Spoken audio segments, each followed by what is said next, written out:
Bonjour et bienvenue dans ce nouvel épisode de Beauty Hotline.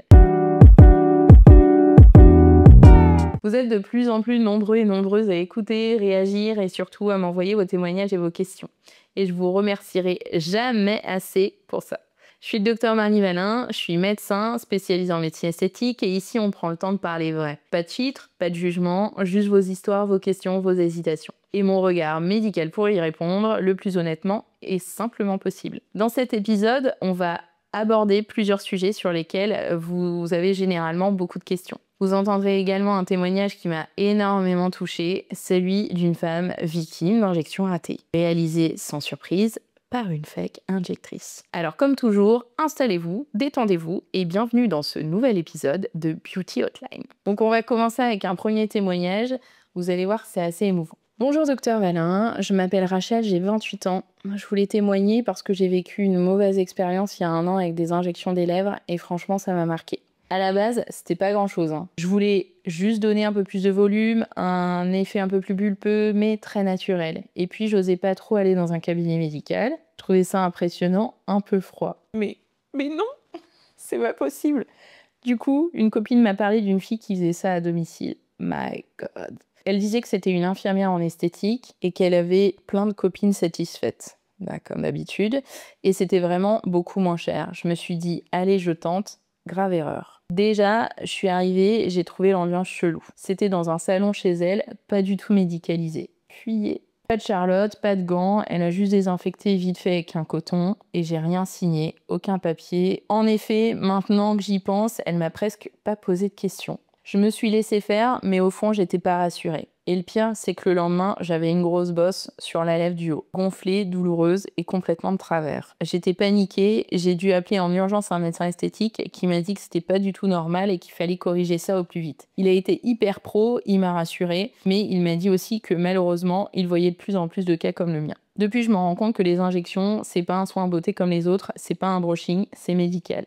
Et on peut pas laisser ça à n'importe qui. Je voulais juste raconter mon histoire pour que d'autres filles ne tombent pas dans le même piège. Faites gaffe, votre visage, ça vaut pas une économie de 100 balles. Je suis désolée pour Rachel. En gros, elle a été influencée et mal influencée. C'est-à-dire qu'effectivement, un médecin, ça doit être un certifié docteur. Il faut avoir un consensus et en fait, il y a des études et on a des diplômes pour faire des injections. Ça se fait pas comme ça. Quand on fait une injection, il faut signer un devis, c'est obligatoire. Il y a quand même beaucoup de choses. Effectivement, un cabinet, je peux comprendre que ça fasse peur. Les cabinets de médecine esthétique sont quand même de plus en plus accueillants. Donc c'est trop dommage. Et elle disait qu'elle était infirmière, même si il y a des infirmiers et les infirmiers savent très bien perfuser, ça ne veut pas dire qu'ils ont le droit d'injecter. Il faut vraiment faire la part des choses là-dessus et c'est pour ça que c'est très compliqué. Les fakes injectrices, elles vous injectent, mais elles ne peuvent pas résoudre les problèmes. C'est-à-dire que quand c'est gondolé, bosselé et tout ça, elles peuvent pas utiliser d'hyaluronidase parce qu'elles en ont pas. Ou alors, si elles en ont, fuyez doublement parce que c'est dangereux. Il faut savoir que la hyaluronidase, ça s'utilise avec précaution, parcimonie, petite dose, c'est vraiment pour de la correction. Personne ne peut dire qu'il n'a jamais fait d'erreur, mais il faut savoir orienter son patient, le suivre. Quand vous avez fait des injections avec une fake injectrice, c'est sûr que derrière, elle va même pas répondre à votre texto si vous dites que vous n'êtes pas content. Elle s'en fout, parce que elle, ce qui l'intéresse, c'est pas vous, c'est votre argent. Alors qu'un médecin, il a eu un serment d'Hippocrate, et son rôle, c'est quand même de vous soigner, vous. Et ça, c'est le plus important. Je suis d'accord avec Rachel et je suis contente qu'elle ait fait ce petit témoignage. Et évidemment, comme elle le dit, ça vaut pas une économie de 100 balles parce que derrière, c'est votre santé mentale qui en pâtit. Vous savez que ça va être compliqué à gérer et surtout, ça va vous coûter 3 fois plus cher. Il va falloir réparer les dégâts si et seulement si c'est possible. Donc vraiment, faites attention à vous. Deuxième témoignage. Bonjour docteur Valin, je m'appelle Claire, j'ai 42 ans et je me marie en juillet prochain. À l'heure où on tourne la vidéo, on est mi-mai. C'est un peu fou de dire ça à mon âge, mais c'est mon premier mariage, félicitations. Et je veux vraiment me sentir au top ce jour-là. J'aimerais surtout avoir une belle peau, genre un teint lumineux, pas trop d'imperfections. En ce moment, j'ai le teint un peu terne, quelques ridules et surtout autour des yeux. J'ai vu plein de trucs sur les réseaux, genre les peelings, les skin boosters, de la mésothérapie, le micro-needling. Ouais, il y a quand même beaucoup de choses. Mais honnêtement, je comprends pas trop ce qui est adapté à mon âge. Du coup, je me demandais, qu'est-ce que vous me conseilleriez pour avoir une belle peau, mais naturelle, sans que ça fasse trop retoucher? Eh bien, merci Claire, déjà, pour ce témoignage. Alors, en gros, là, il me reste 1 mois et demi pour que vous soyez au top. C'est un peu compliqué. Il faut pas oublier que la médecine esthétique, ça prend du temps. Si vous voulez avoir un beau résultat, votre déco de mariage, vous la faites pas 1 mois avant. Vous la préparez 1 an à l'avance. Donc, pour votre peau, c'est pareil.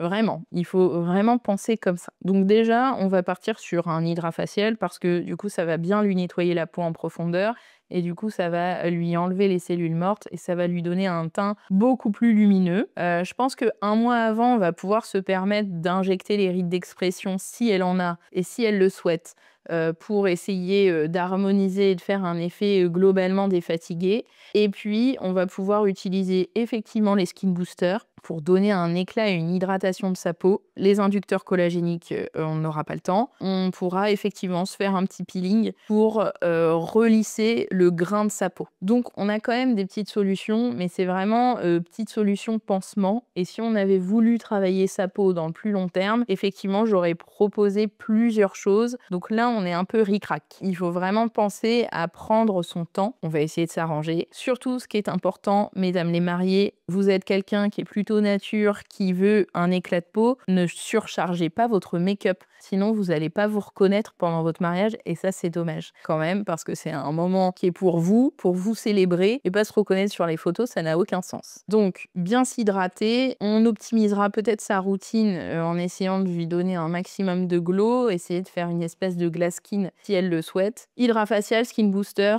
allez, un peeling, mais c'est tout ce que je vais pouvoir faire. Et donc, on est déjà au 3e témoignage, donc c'est Julie. 39 ans. On y va, c'est parti. Bonjour, docteur Marie Valin. Je m'appelle Julie, j'ai 39 ans. J'ai fait mes premières injections d'expression il y a 4 mois. À la base, c'était pas un complexe. J'avais juste envie d'avoir l'air plus reposé, moins fatigué. J'avais ces rides marquées sur le front et entre les sourcils qui donnaient l'impression que j'étais toujours en train de faire la tête. Ah oui, ça lui donnait un regard sévère. Alors que je suis quelqu'un de plutôt joyeux en vrai. J'étais curieuse, un peu stressée aussi. Je me suis lancée en me disant, ce sera léger, discret, personne ne le verra. Et pourtant, quand les effets sont apparus, j'ai pas reconnu mon expression. C'est difficile à expliquer, mais mon regard avait changé. J'ai mis du temps à mettre des mots dessus, je ne disais rien parce que j'avais un peu honte d'être déçue. Oui, on a le droit d'être déçu. Et en même temps, je ne voulais pas paraître ingrate parce que le travail était bien fait techniquement. Mais au fond de moi, j'étais mal à l'aise, je trouvais que mon visage manquait de naturel et aujourd'hui je me pose des questions. Est-ce que c'est moi qui ai mal exprimé ce que je voulais? Est-ce que ça dépend du dosage? Est-ce que c'est la main du médecin? Donc visiblement, si je résume, Julie, elle a 39 ans, elle a injecté ses rides d'expression et elle se reconnaît plus dans le miroir. Alors déjà, les injections de rides d'expression, ça dure 4 à 6 mois. Déjà, elle va pouvoir se retrouver, donc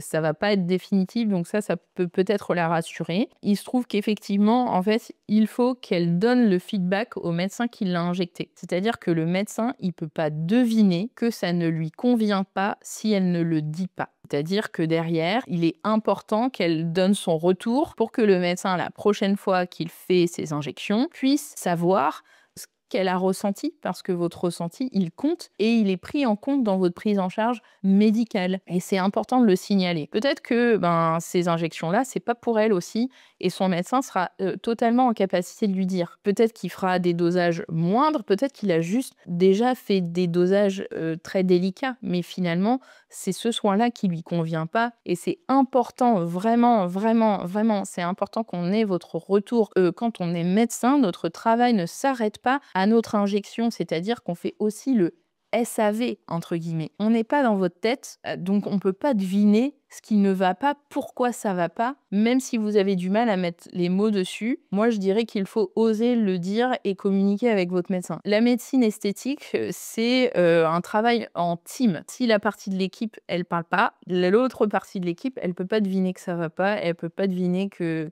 ça marche pas, quoi. C'est vraiment, vraiment important de communiquer les bonnes choses et les bonnes intentions. Et en fait, si ça vous va pas comme traitement, c'est OK. En fait, il y a rien d'obligatoire en médecine esthétique.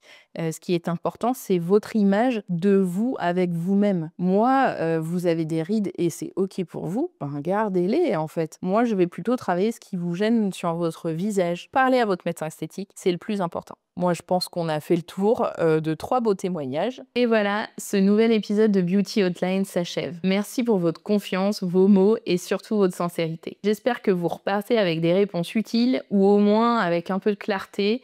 Si ce podcast vous parle, pensez à le faire découvrir autour de vous. J'espère que vous repartez avec des réponses utiles et au moins un peu plus de clarté. N'hésitez pas à noter le podcast 5 étoiles sur Spotify et à le liker sur YouTube. Si vous aussi vous avez envie de poser vos questions, de raconter votre expérience et de faire entendre votre voix, eh bien c'est possible. Le lien pour envoyer votre vocal et votre message est écrit juste en dessous en description. On se retrouve très vite dans un prochain épisode, sans filtre, sans jugement et toujours avec bienveillance. Prenez bien soin de vous, soyez fiers de qui vous êtes à chaque étape et surtout, pensez à bien briller.